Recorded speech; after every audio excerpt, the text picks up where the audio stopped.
Halo, Assalamualaikum Sobat Ngoceh. Welcome back to my podcast Ngoceh. Dan di episode kali ini gue akan kembali mengajak Sobat Ngoceh semua untuk mengidentifikasi diri. Kali ini identifikasi dirinya adalah tentang apakah kita depresi atau enggak. Mungkin ini sesuatu yang deep banget sebenarnya dan butuh riset yang lama. Jadi gue harap saat teman-teman mendengarkan gitu episode ini sampai habis tidak menjadikan ciri-ciri yang gue sebutkan sebagai alat diagnosa yang valid. Tapi kalau misalkan teman-teman ngerasa ada satu atau dua ataupun bahkan semuanya nyantol ataupun ada di diri teman-teman, sebaiknya teman-teman segera bertemu ataupun berkonsultasi dengan yang ahlinya untuk bisa meyakini gitu, untuk bisa benar-benar didiagnosa apakah teman-teman adalah seorang yang depresi atau enggak. Seenggaknya dengan ngedengerin atau baca ataupun kita bahas ini ya di episode kali ini, gue berharapnya teman-teman yang ngedengerin bisa tahu nih, wah ternyata gue punya nih ciri-ciri depresi. Oke lah, gue akan coba find more about this gitu kan. Dan ternyata laki-lakinya gitu kan, beruntungnya kalau misalkan ternyata iya kan, seenggaknya teman-teman bisa tahu lebih awal kalau misalkan teman-teman punya rasa depresi dan bisa segera ditolong oleh yang ahli ya kan. Jadi gitu, gue harap ini gak jadi alat diagnosa yang valid. Ini hanya untuk kayak bisa aware aja sih sama diri kita sendiri. Semoga kita ataupun teman-teman yang ngedenger ini gak ada yang punya ciri-ciri yang akan gue bacakan. Oke. Let's talk more about this. Gue akan sebutin 7 ciri-ciri yang bisa ditemukan di orang yang depresi. Dan ini dia ngoceh 30 hari project Ramadan dari gue, Nina Dika Syifa. Enjoy!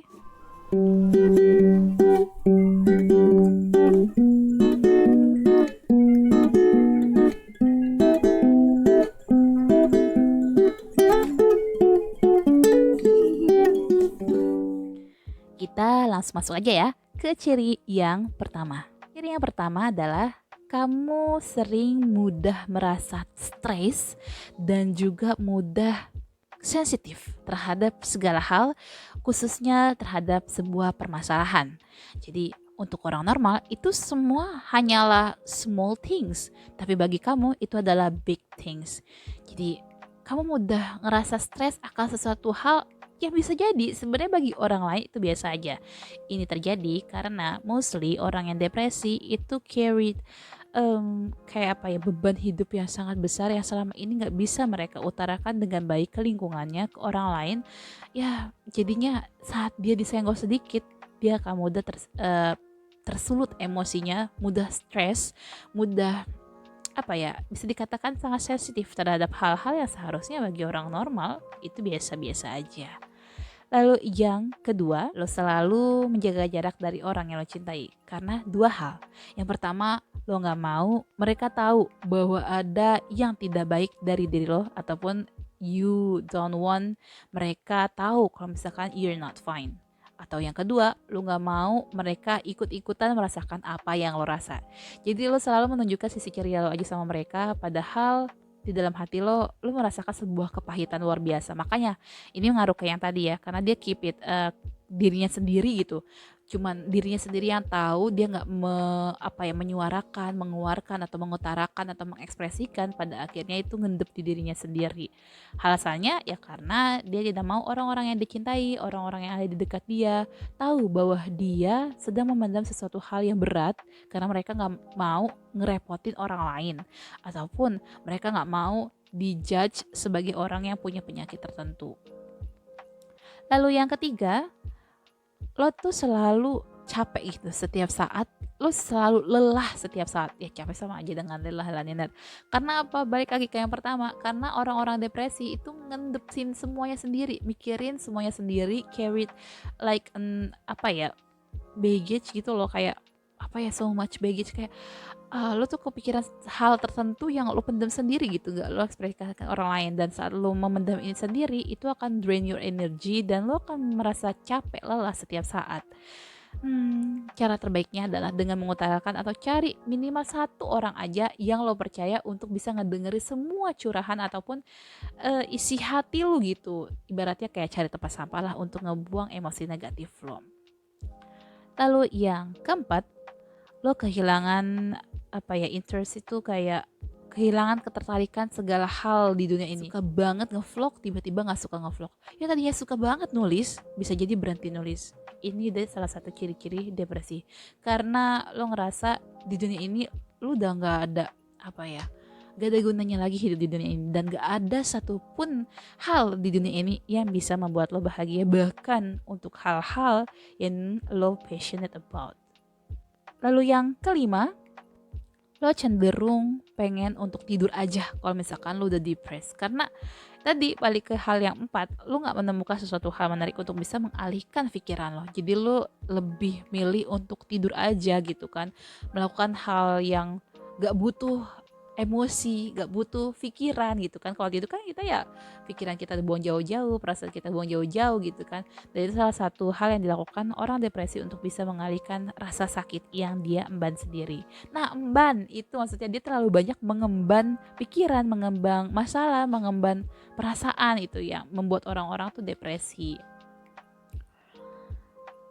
Lalu yang keenam, karena udah ngerasa gak pantas hidup di dunia ini, udah gak ada yang bisa bikin dia bahagia di dunia ini, dia akan cenderung melakukan ciri yang keenam ini, yaitu berhenti untuk peduli sama dirinya sendiri.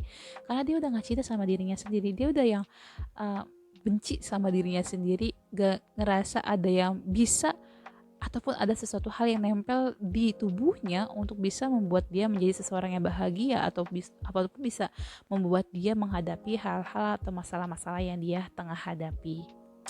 Udah ngeri banget sih emang orang depresi ini. Intinya sih cuma butuh satu, temen buat cerita, temen yang care sama mereka. Makanya kalau misalkan lo punya temen yang mau cerita, please bantu dengerin, jangan take it as apaan sih, gak penting banget. Gak, bisa jadi bagi kita cetek, bisa jadi bagi kita masalah itu biasa aja, tapi bagi mereka itu bisa menjadi sebuah hal yang bergulir menjadi bola salju yang semakin besar gitu kalau misalkan dia nggak ngutarain itu ke orang lain. Karena orang depresi itu, ataupun orang yang dulu yang akhirnya depresi, bisa jadi dulu adalah orang yang mendapatkan rejection dari orang sekitarnya untuk bisa mengutarakan apa yang mereka rasa gitu. Jadi coba deh menjadi seseorang yang lebih banyak mendengarkan untuk bisa mendecrease jumlah orang-orang yang depresi. Dan yang terakhir, yang ketujuh, orang yang depresi itu akan lebih mudah hilang fokus karena mereka udah nggak tahu apa tujuannya hidup di dunia ini. Saat dia kerja, dia udah nggak ada gairahnya. Gajian tuh bukan sesuatu hal yang bisa bikin mereka senang. Terus kalau misalkan dia pacaran, dijemput pacarnya itu bukan sesuatu hal yang bisa bikin dia senang karena dia sudah lost interest of everything gitu di dunia ini. Salah satu caranya supaya mereka bisa bangkit lagi interestnya, terus bisa bangkit lagi fokusnya, terus bisa mudah lagi untuk mencintai dirinya sendiri, caranya adalah dengan menemukan seseorang yang mau mendengarkan keluh kesahnya dia keluarin dulu nih toksik dalam dirinya, pikiran dirinya, masalah dalam dirinya, kita bantu solve problemnya, dan dengan begitu kan kelar nih yang bikin dia depresi. Akhirnya hal-hal yang tadi ciri-cirinya itu bisa dengan mudah hilang satu persatu.